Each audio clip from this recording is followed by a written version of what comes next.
Hello everyone, আসসালামু আলাইকুম। আশা করি আপনারা সবাই ভালো আছেন। আলহামদুলিল্লাহ আমরাও অনেক ভালো আছি। তো আমার ভিডিওটি যদি ভালো লাগে প্লিজ লাইক, কমেন্ট, শেয়ার এবং সাবস্ক্রাইব করতে ভুলবেন না। তো এখন আমি রান্না করব। এখানে গরম পানি দিয়ে দিছি।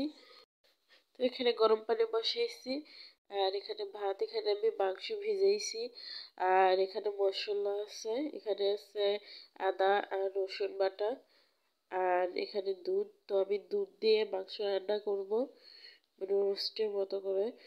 আর একটু ঝাল ঝাল হবে। আর ওখানে আমাদের জানালার মানে ফ্ল্যাটের পিছনে দিয়ে জানলা দিয়ে দেখা যায় পুঁইশাক গাছ। তো ওখান থেকে আমি পুঁইশাকের বিচি নিয়ে আসবো রান্না করার জন্য। তো আমি ইউটিউবে দেখছি আর আমাদের বাসায়ও ভাড়া থাকছে যে, তো ওদের কাছ থেকে আমি দেখছি। তো এই যে আমি যাচ্ছি এখন ওগুলা তোলার জন্য। আর এখানে আমি বেগুন গাছ লাগাইছি, মানে এখানে 6টা বেগুন গাছ লাগাইছি আমি। আর এখানে আমার দাদি শাশুড়ি সিম গাছ, তারপরে লাউ গাছ এগুলো লাগাইছে। আর এটা আমাদের পুরাতন বাড়ি। এখানে আমার দাদি শাশুড়ির আগে ছিল, আমার দাদা শ্বশুর, আমার দাদি শাশুড়ি এখানে আগে ছিল, এখন থাকে না।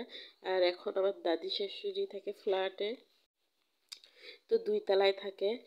আর আমরা নিচতলায় থাকি। আর এখানে আমি এগুলো দিতেছি, সবগুলো আমি এগুলো কেটে নিব। তো এখানে কিন্তু মানে সবগুলাই কিন্তু করা করা বাড়তি এখনো হয় নাই। তো আমি ওগুলাই নিয়ে যেয়ে রান্না করব। আর এখানে জালি কুমড়া আছে 2টা। আর আমরা এগুলো বললি বাড়তি জালি কুমড়া বলা, কেউ বলে চুনোলা কুমড়া। তো এখানে 2টা আছে, আর অনেক ছিল, তো আমরা খাইছি এগুলো। এখন আমরা এগুলো সবগুলো নিচ্ছি, নিয়ে দেখি এখানে অনেকগুলোই হয়েছে। আরও কতগুলো আমি নেই নাই, অনেক বাড়তি ছিল তো নিচে, এই জন্য আমি নেই নেই ওগুলা, খালি শুধু কড়া কড়াগুলোই নিয়ে আসছি। আর এখানে আমার দাদি শাশুড়ি কচু গাছ লাগাইছিল। আর এখানে লোকটা আসছিল, ওদের কাছ থেকে আমি বেলুন নিয়েছি আর একজন কানের দুল নিয়েছি। তো দুলগুলো কিন্তু সত্যি অনেক ভালো লাগতেছিল দেখতে, এই জন্য কিন্তু আমি নিয়ে নিয়েছি। আমি কিন্তু কানের দুল বেশি একটা পরি না।